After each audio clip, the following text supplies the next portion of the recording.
So Anastasiel asks, cell swords or sword masters, which is better? I would prefer the cell sword, which has most of the benefits of the sword master, but it doesn't have the weaknesses of the sword master. The sword master is obviously very weak against ranged attack.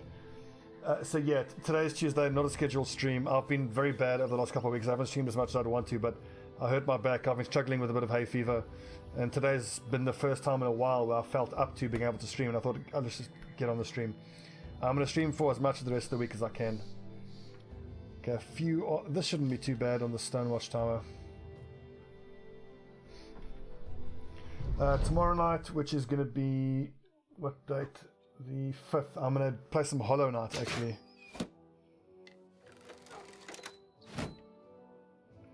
Oh, good God. That is a tier 3 crossbow with height advantage. Run. Run the fuck away, boys. Right now. That is horrifying.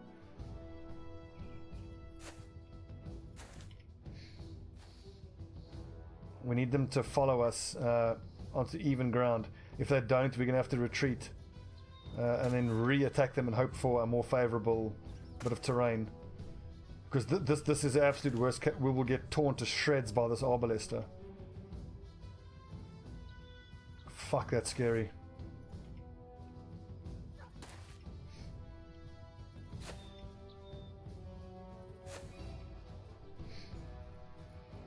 Yeah.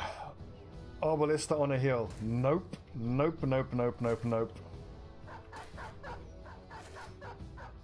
Well, freak evening. Oh God, and there's dogs. And the dog's gonna hold us down.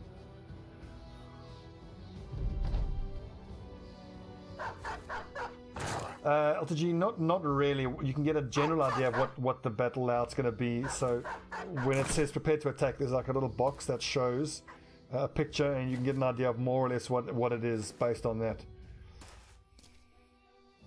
I just really hope that crossbowman comes down towards us. We've got to kill these dogs off quick.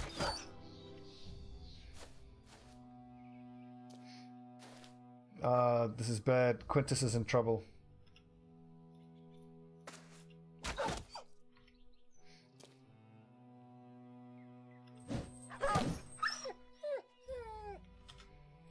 Peter, I'm sorry.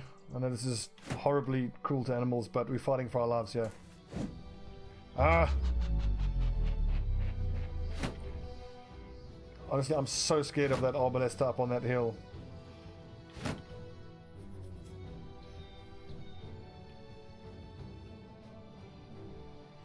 Oh yeah, facing this on Iron Man would be freaking terrifying.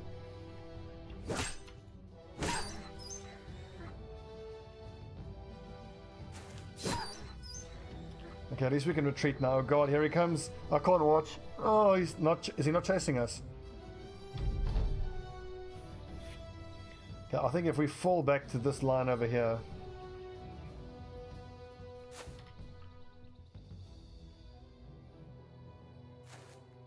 Okay, looks like the Arbalester isn't pursuing, which is great news for us, so we can soften up their frontline guys with our lads. Let's form up around this. Or we could take the hill. Let's take the hill.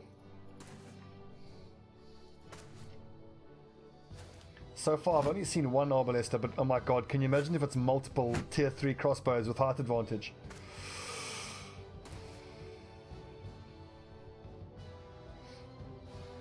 Shield bash and move was an option, but I mean, I had so many guys there, I thought I'd just kill him. I mean, even if I shield bash and move back, they'll just move right onto me anyway, so didn't really seem worth it.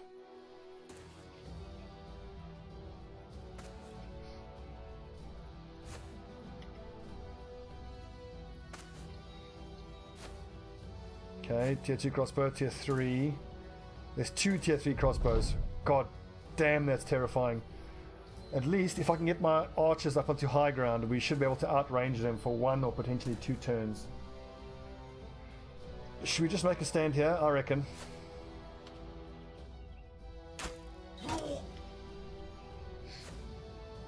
As long as my shield bearers keep their shields up, we'll give ourselves the best chance of not eating a crossbow bolt. I'm going to wait with my archers and hope that the crossbowmen come blundering into our range.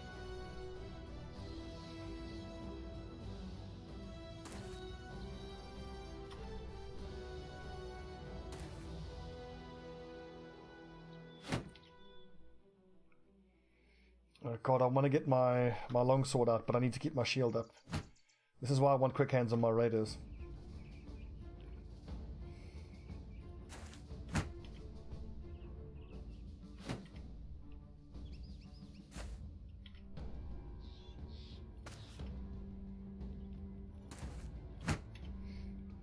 Okay, we've just got the 2 archers here. So we'll put Mark Antony over there. Burton, I need you to go help these lads here. Okay, we don't have a shot at any of the archers, so we'll try a pepper the standard bearer. Okay, that was very lucky. 2 sub 50% shots. Well done, Electora. That was awesome. Okay, they seem to be holding position, which I'm totally fine with. If they just sit there while we slaughter everybody else, I'm more than happy with that. The military pick needs to be taken care of, yeah. But at least we're fighting them on even ground, so...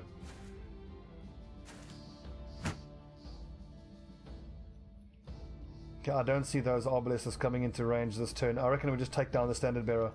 That's going to wreck their morale.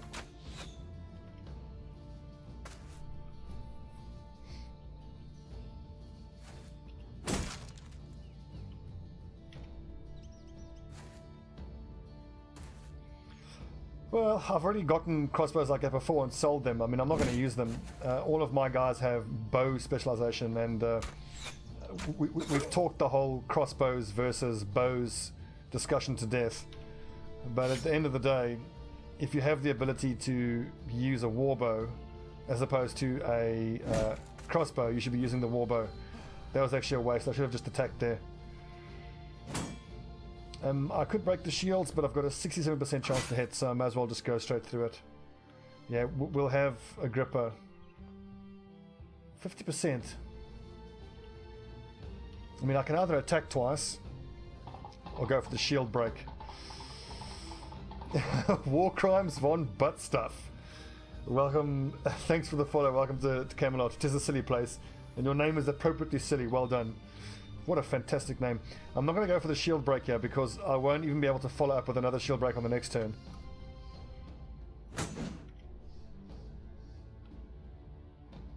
I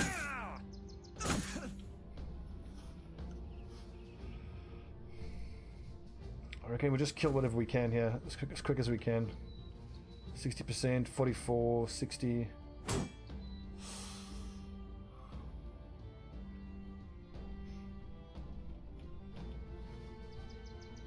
You're welcome, Warcrumbs. Again, if it's tips you're after, go listen to the As Brothers podcast. We break down everything in detail. Oh god, ouch. It's quite a lot to listen to, but I hope you'll find it useful. Jesus, that's so scary. Oh, good god, look at the damage. Humbert's in trouble. We need to get him off the front line now. At least I think that these 2 Arbalesters have gotten into range of my bowmen. Hang on, let me post a link for you real quick. As Brothers podcast. Playlists. As Brothers podcast.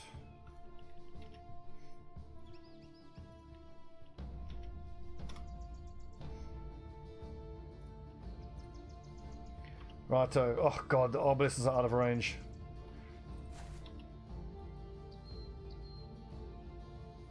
This is bad. This is super bad. I need to get some shots onto these. Well, I'll be able to take an aim shot at him on the next turn.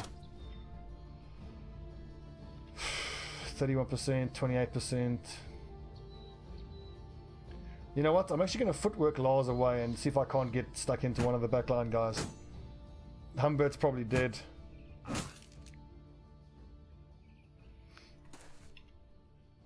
%, 25%. Fucking hell.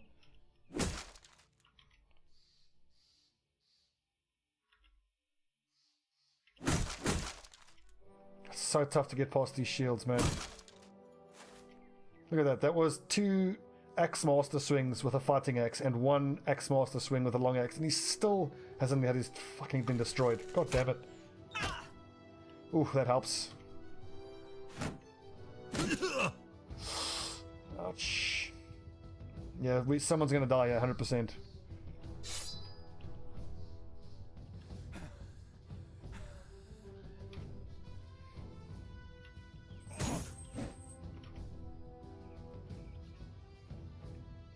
26%. Fucking hell, man.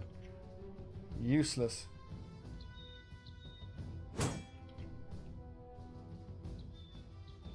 Release a dog. And just pray that it being in front of you and the arbalesters keeps you alive for another turn.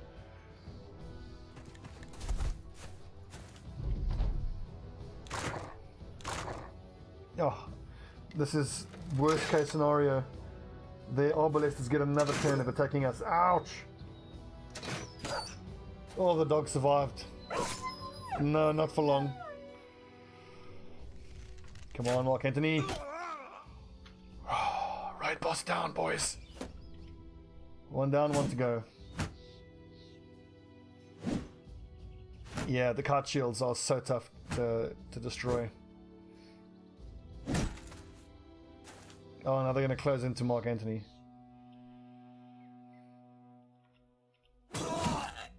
Yes, get wrecked. Oof, we needed that. Okay, good. So that gives Humbert the space he needs to escape. I hope he can.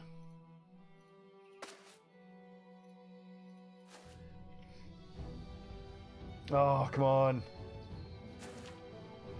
Electora, headshot kill. Here we go. Miss. Feck. Finally the shield goes down there. 17%, 5%. Too exhausted to be able to shield break.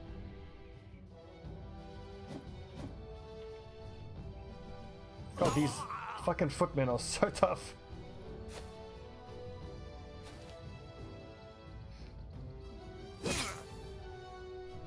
The last time we fought footmen, it was nowhere near as tough as this.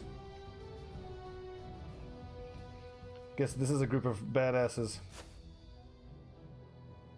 It's not what I wanted to do. I wanted to be in contact with that crossbowman. Okay, Humbert, you need to run away bravely. At least that crossbowman has to reload, so he won't be able to get a shot off on Humbert.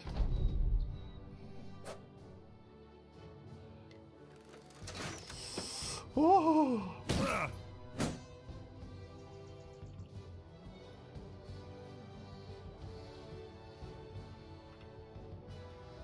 I'm gonna wait and see if Victoria gets the kill on that guy, then Mark Anthony doesn't need to move forward.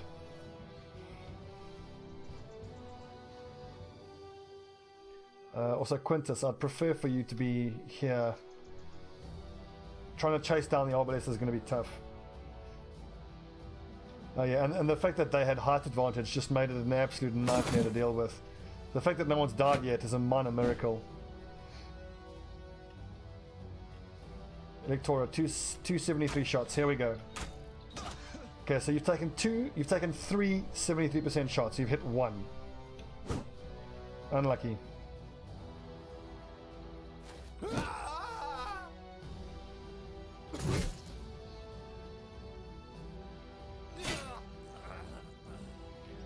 %, 54, 72, go for the 72.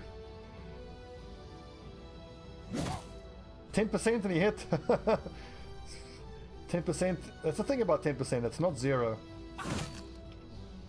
Anyone who has ever played XCOM will know how unreliable a 99% shot is.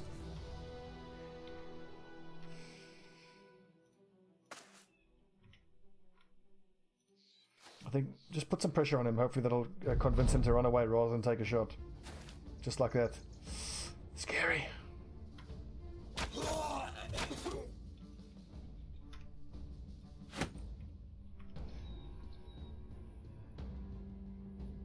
That's true. If any one of those shots were a headshot, we would have some dead brothers on our hands here.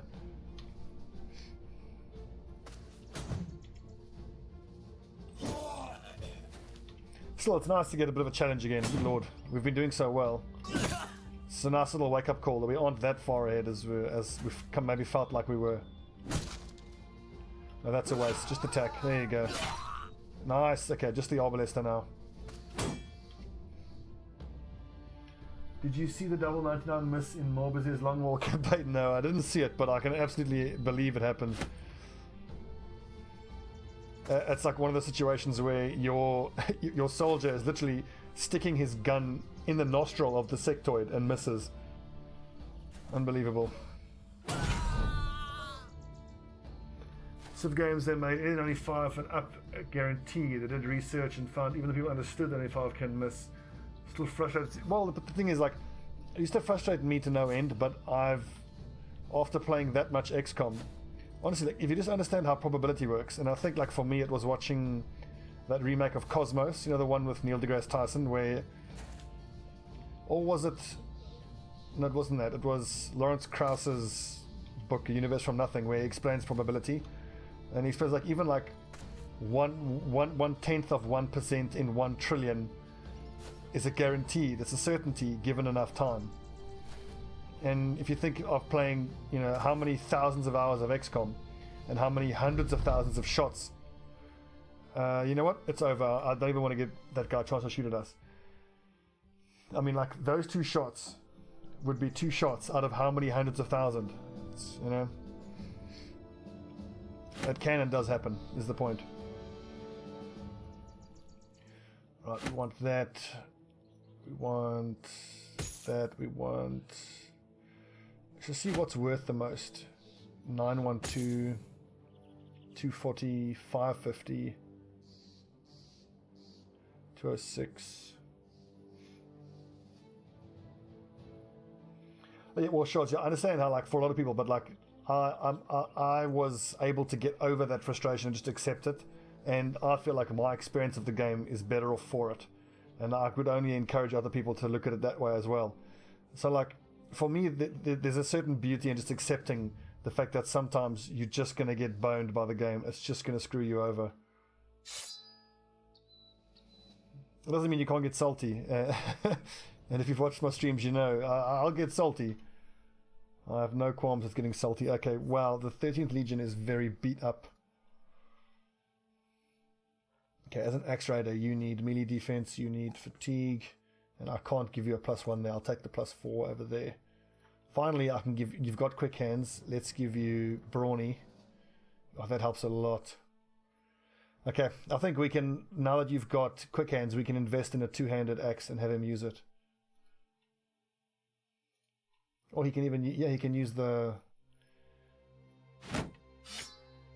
So he's got 58 when he goes to the Warhammer. So as long as he's only using Smite, he's fatigue neutral.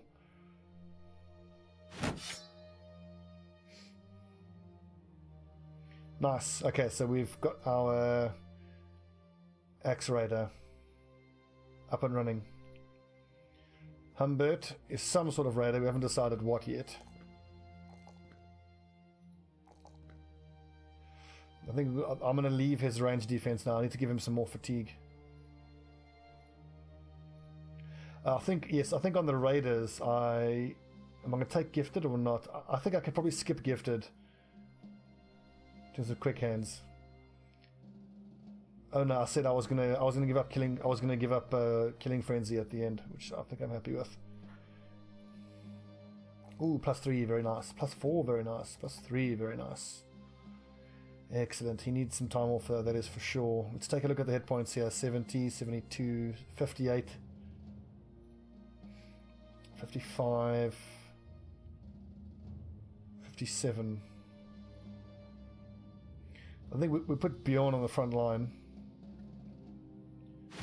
We just give him heavy armor. Look at that. Even look at what he's wearing, and he doesn't even have brawny. He's wearing all that armor, and he's got 72. That's the beauty of wild men. Gotta love wild men. They are tough as freaking nails, man. Love it. Okay, everyone else here can go back to the usual heater shield loadout. Excuse me.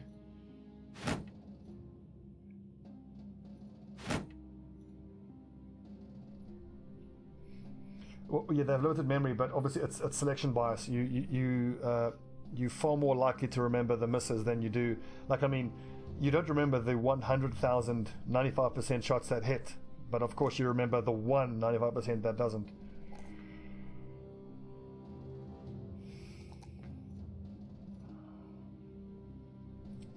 So, Bertwin.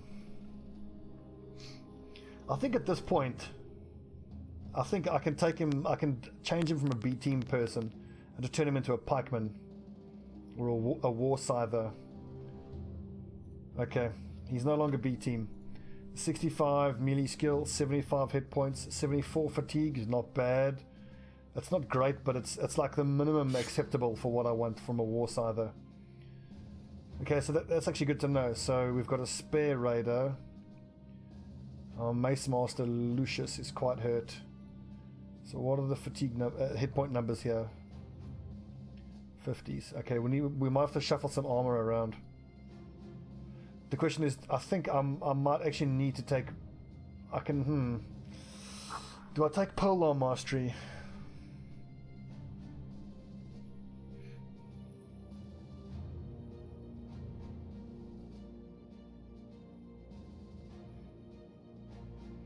If you do 2 attacks too fast, you can see at log rolled number will be the same. Oh yeah.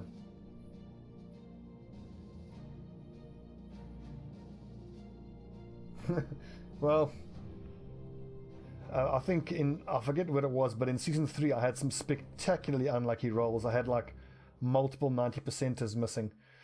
So I'm just thinking about my setup for when we have no archers. So I can either go for 2 pikemen / Warscythers, or plus 2 Huskarls, which are the long axe users, or we can just go for 4 Huskarls, which is to say we take axe mastery on everybody, and I think that's probably the way to go, just because of the utility of being able to break shields is so incredibly useful. Okay, so we'll change Bertwin into a Huskarl, and we'll take axe mastery on him. The Warscythe is cool that you can attack 3 people at once, but what's the damage like? 55 to 80 as opposed to 70 to 95 and 110% armor. 104. You know what? What the hell? Let's stick with the Warscythe. Let's go for 2 Warscythers and 2 Huskarls. Yeah. How do I spell Warscythe? Warscythe? Warscythe. I've spelt it correctly. Hooray for me. Warscyther. And then, so the abilities are Reap and Strike. Plus 5 on Reap only, and it's lowering the fatigue cost. What the hell, I think it's worth it. So 12 fatigue and 23 fatigue. Worth. Backup Sergeant. I think we can officially change him to Huskarl / Sergeant.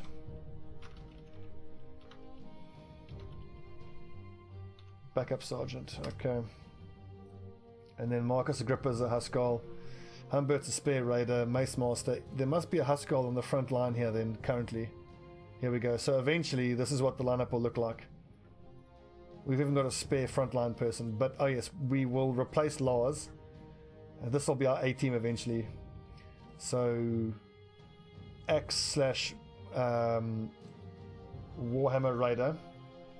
Mace Master. Axe Master. Axe Raider, Flail Master, Mace Master, and another Raider. And then we'll have Huskarl, Warscyther, Huskarl on the back line. So this is our undead fighting group, whereas this is our everybody else fighting group.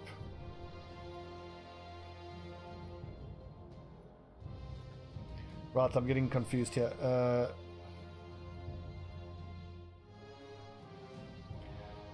Bam and bam.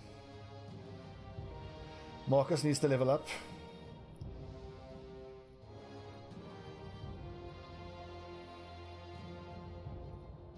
Okay, we are going to need loads of tools.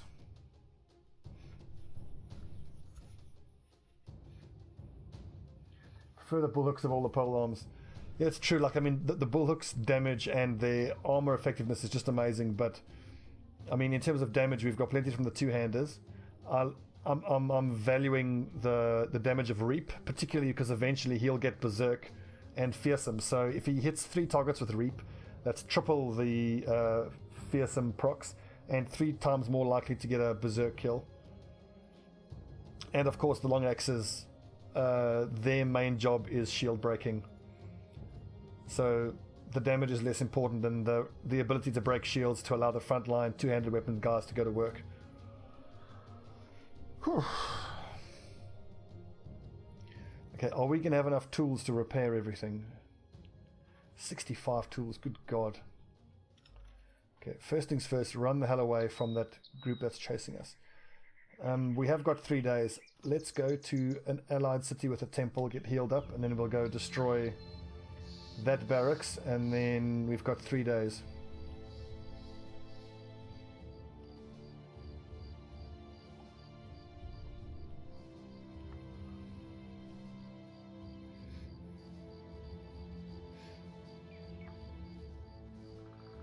No, yeah. So the thing is, I look at it this way. Yes, I mean, the bullocks are amazing for breaking the armor of the ancestral dead like that. So, but if we let's just quickly compare the armor destruction numbers of a two-handed axe. So 77 to 104 as opposed to 90 to 134. So you're getting an extra 20 to 50 damage, armor damage, which is great. But I'm quantifying how often am I going to benefit from the extra armor destruction as opposed to the utility of shield break. So like if I was like playing top trumps, you know, and you rate the weapons on different abilities. So in that specific situation of trying to burst down an orc warrior, you would 100% rather have the bullock. However, in almost every other fight when you're not fighting a orc warrior, I'd prefer the utility of being able to break a shield or still do pretty damn good damage with the long axe, which is why overall I'd go for the long axe.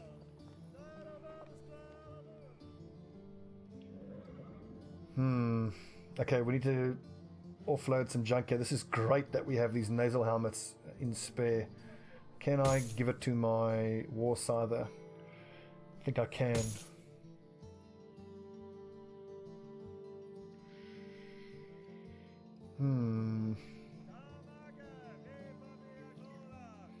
Yeah, the long axe, I mean, the long axe sort of fits in with my philosophy of how I take perks.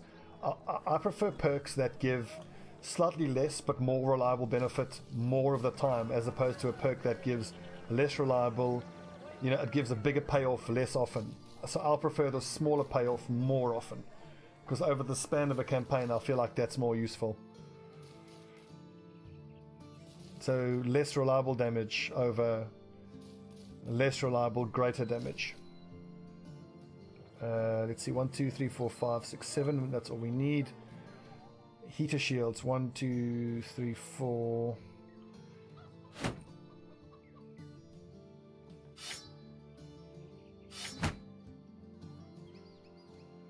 Okay, that's fine. I think I can actually get rid of these heater shields. Yeah, look, we've even got more in reserve. Okay, we need to get, let's have a junk clear out. We need the money. We only need 2 round shields. We need 7 of these kite shields. 1, 2, 3, 4, 5, 6, and 7. So that's spare. Actually, no. One of the heater shields is this legendary one. So that can go as well. Heater shields, we've got 2 spare already. Don't need that, don't need that. That can all go. It's crazy that we're actually able to sell mail at this point. Mail hauberks. If you think how much we struggle to get those mail hauberks in hand. But hey, we have better armor than that. So like, I agree with the philosophy of breaking shields. And I mean, I'm not always going to look to break them. But like in that last fight there, I absolutely would have needed to, because my sword raiders just couldn't output any damage. They simply couldn't get through the shields. I would say like the majority of the time I'll look to go through or around the shield, but there are absolutely situations where it's not feasible. You need to break the shields. Okay, I think we can afford to camp until the next morning. Let's take a look at tools. We need tools. We need food. Money's running a bit low. Our daily rate is just about to hit 500. Cause for celebration? I suppose it is.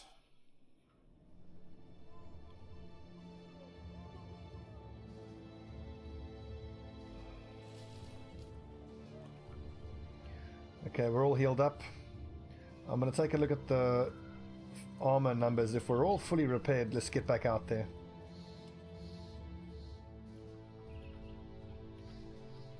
I have no time for this. And it's a barracks, which means we're going to be fighting more military men.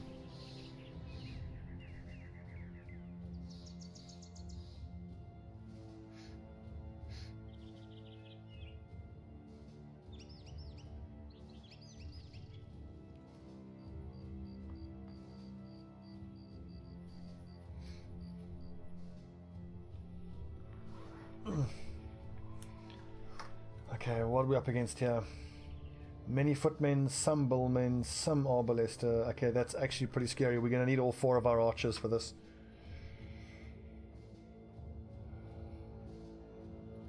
Or are we, though? We ran into an inability to break the shields of those bowmen. We just fought a similar fight. Some arbalesters. You know what? Let's go with 2 and 2. So we'll go with the 2 long axes, and we'll go with our 2 best archers.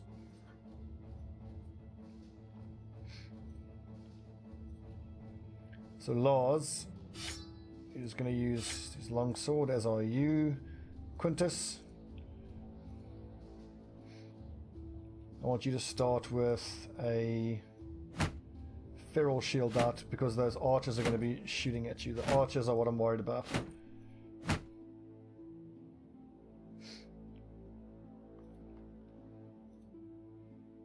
Okay, yes. We are going to need nets. 100% going to need nets. Let's take a look at some of this armor. I think if we can justify distributing this heavier armor, we shall do so. There you go. How does wolf armor debuff work?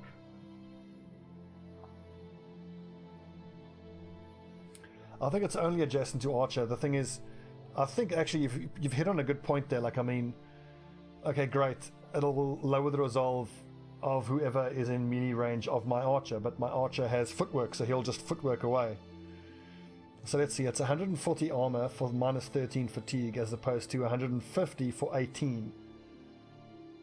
So it's 10 extra armor for 5 fatigue. Yeah, in that case, I don't think I'm happy with the wolf mail on my archers. Right, okay. Mace Master, Axe Master, Flail Master,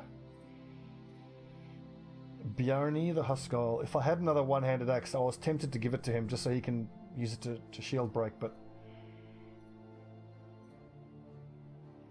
we will wait until morning and we'll hit this barracks.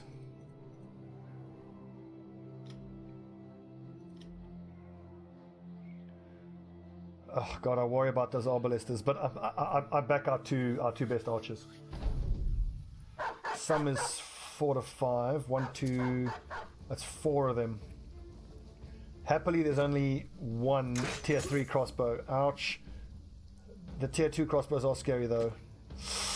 God, he didn't shoot. He didn't shoot. Kill him. Hell, I'm tempted to even go for poison.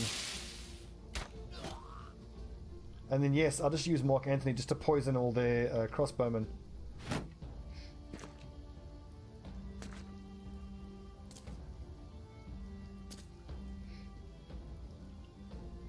Okay, are there any open shots here? There are on the arbalesters. Actually, yeah, I'm just going to straight out kill him. So, alright, using the poison was a waste. Oh, lucky, nice.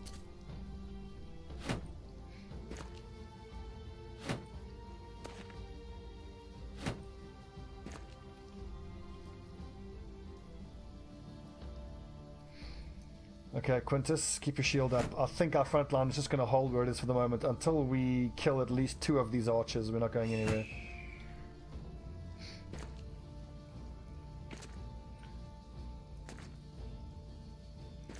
If on the next turn any of my frontline guys get the chance to be able to get an attack off on the bullhooks, we will do so. Ah, go berserk. Rah! I think I shouldn't... I should take this position here. Like, going here is tempting, but then that's an open shot for those 2 crossbowmen. And as tough as Lars is with his armor... Get decapitated, nerd.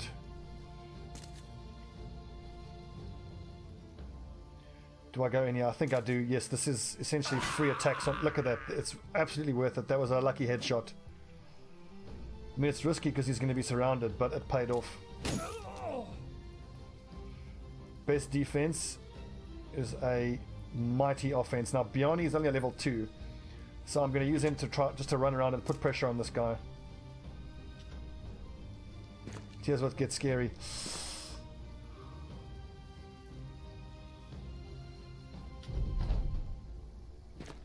Miss, miss. Oh, height advantage.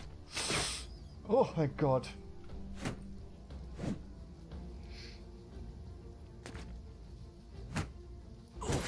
It's going to take forever to get through these shields.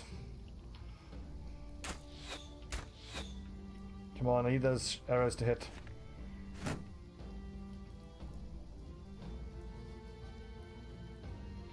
Wolf armor, that way they even usually have both kinds of wolf armor. You can pick and choose. Yeah, I had an event where... So I'm just thinking what I'm going to do with Quintus. I mean, I want to use this two-handed, but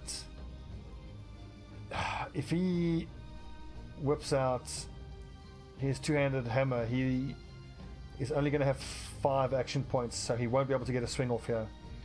I think I'm going to move him forward and just shield wall, and then on the next turn he can quick hands his hammer out and hopefully go to work. I mean, these guys are going to swap, use rotation, which obviously sucks, but no. What can you do? So 25%, 33%.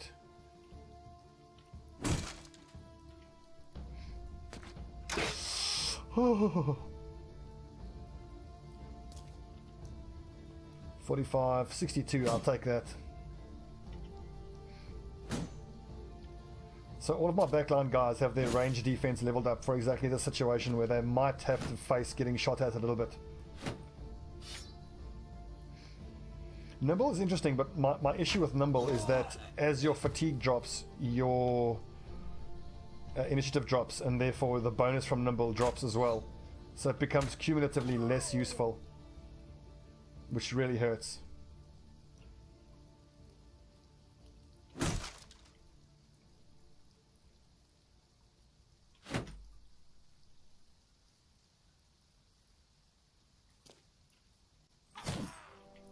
Good work. Excellent, excellent work.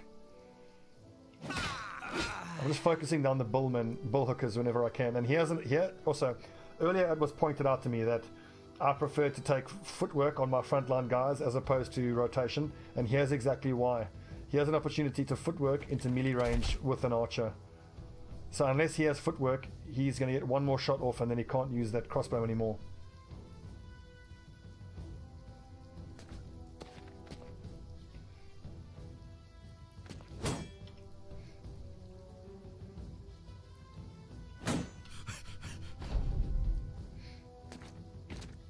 Okay, he moved rather than attacking. Thank God for that.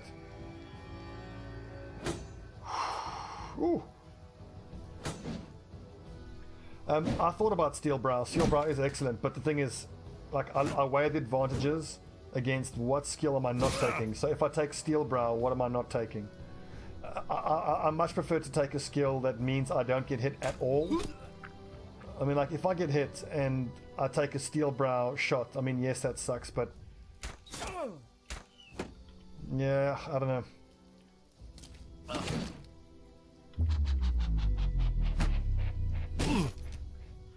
A good perk, it gets obsolete for archers. So you put Steel Brow on your archers. I suppose that's really just to make sure that they don't get one shot if they get hit in a headshot by a crossbow. But then, like, for like Mark Antony, I throw a level up points every single level up into range defense, and I give him anticipation. If that's not enough to keep him alive against a ranged enemy, then, you know, he was just going to get hit, and that's just the way it works.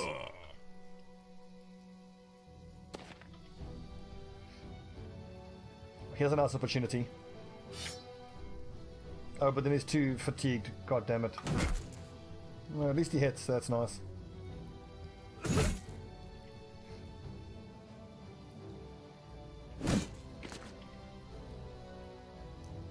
Oh, that was stupid, whoopsie. And that didn't pay off. Yeah, buddy. Ah, berserk. Ah, I'm going crazy. Yeah, I just wanted that pikeman dead ASAP.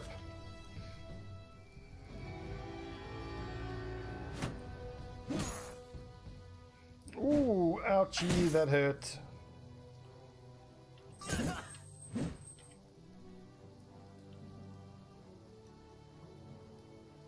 Let's run in close and get a shot off on this guy. Or, no, we fire into the group here. You see, one of them hits.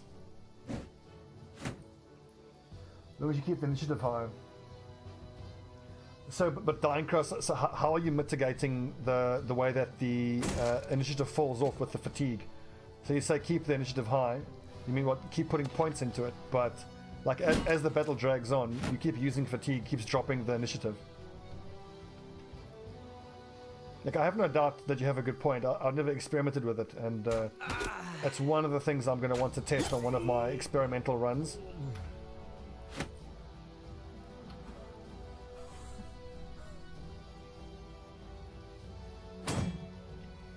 I'm worried about Quintus here. Okay, good. So only this guy who can attack him now. Unfortunately, if he lands a headshot, we can easily kill him. An archer candidate with iron lungs. Yeah.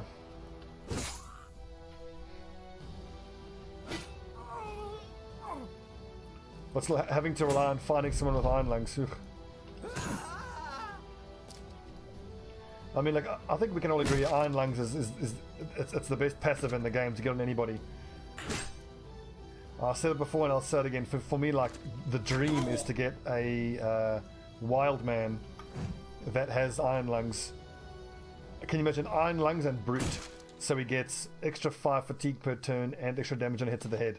You make him a flail specialist and you give him a 2-handed orc flail, and then whatever he hits, he's going to one-shot. I can't imagine anything is going to survive that. Even an orc warrior will be hard pressed to survive that. Give him headhunter.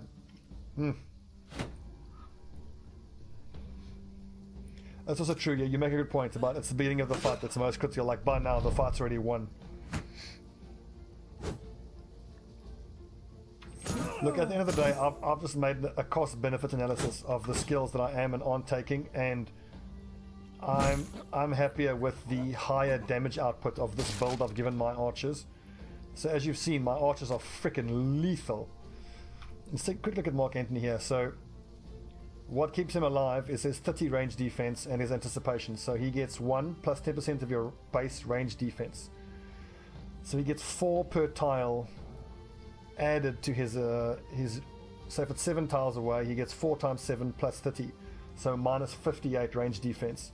If he gets hit, that's super unlucky. And remember, that's 58, which is even lowered by 50% if he's not out in the open.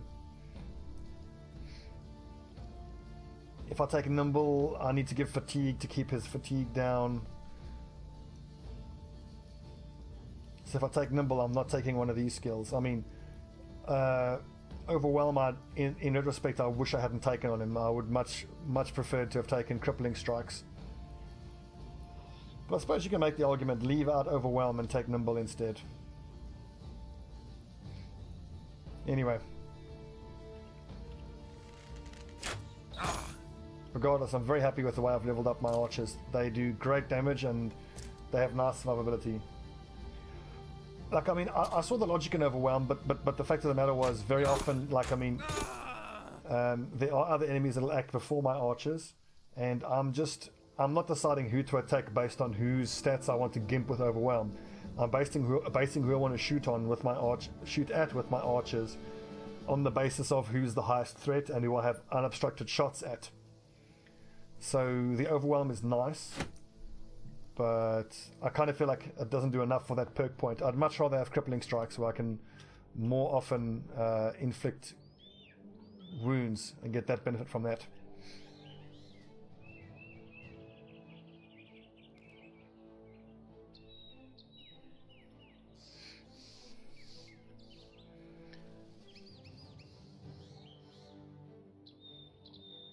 Yeah, the thing is, I also never level initiative. I mean, again, if you level initiative, it means you're not leveling something else. What do we have here? A leader? No. And like so on my archers, every single level I'm putting points into range skill, range defense, and fatigue. They need fatigue to keep shooting. They need range skill, of course. And then each range defense. So if you're going for the nimble route, you are not taking range defense, which then gimps their defense, and nimble then really you're just spending nimble to give you range defense as opposed to anticipation. I still maintain that if I'd leveled up Electora and thrown all of these range defense points into... Remember, you have to split the points between initiative and fatigue because your initiative can never be higher than your fatigue. Your initiative and your fatigue are tied together. I think anticipation plus high range defense is the way to go, particularly because, like on this guy here, I was lucky enough to find someone who had range skill and range defense stars.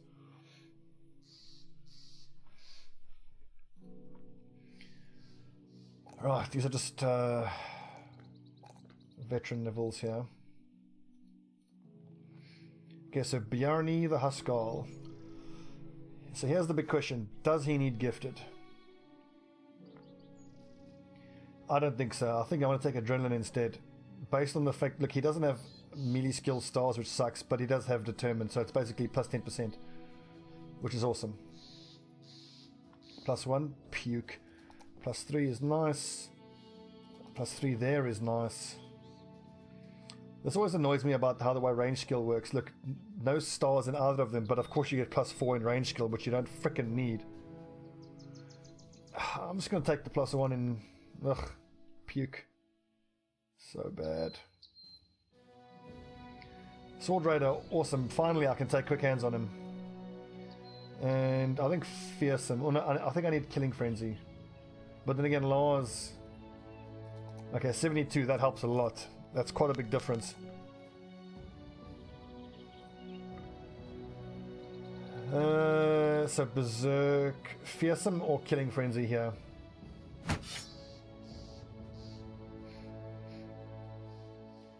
I think I prefer Killing Frenzy because the damage of the Great Sword could be a bit higher. It synergizes nicely with Berserk, so if you get a kill. No, I think Fearsome is too good. I mean, that two-handed weapon already does so much damage anyway.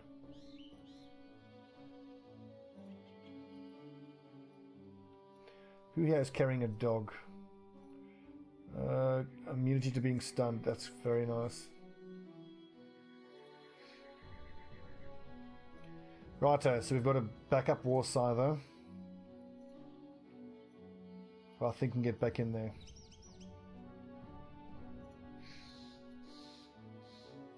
Lucius, you stay where you are. I'm going to keep leveling up our lower level guys, wherever possible.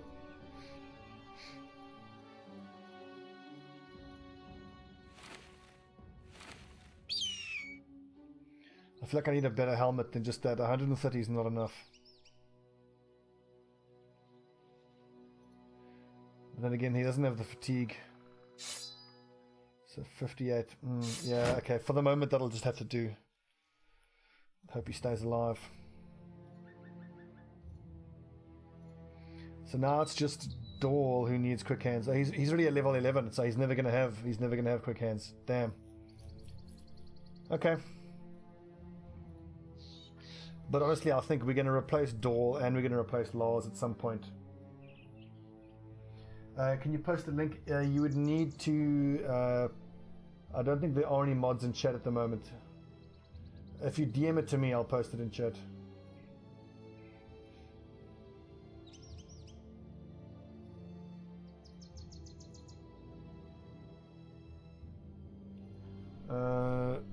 Dying.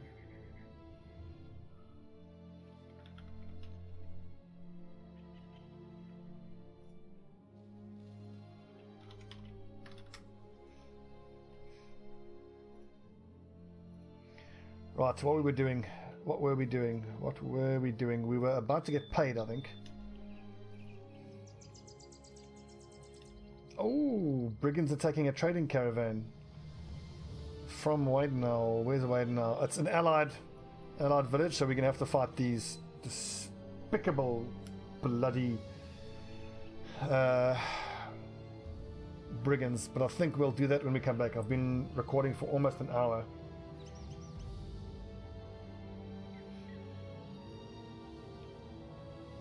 Oh, I'll take a look at him in a sec. Hang on.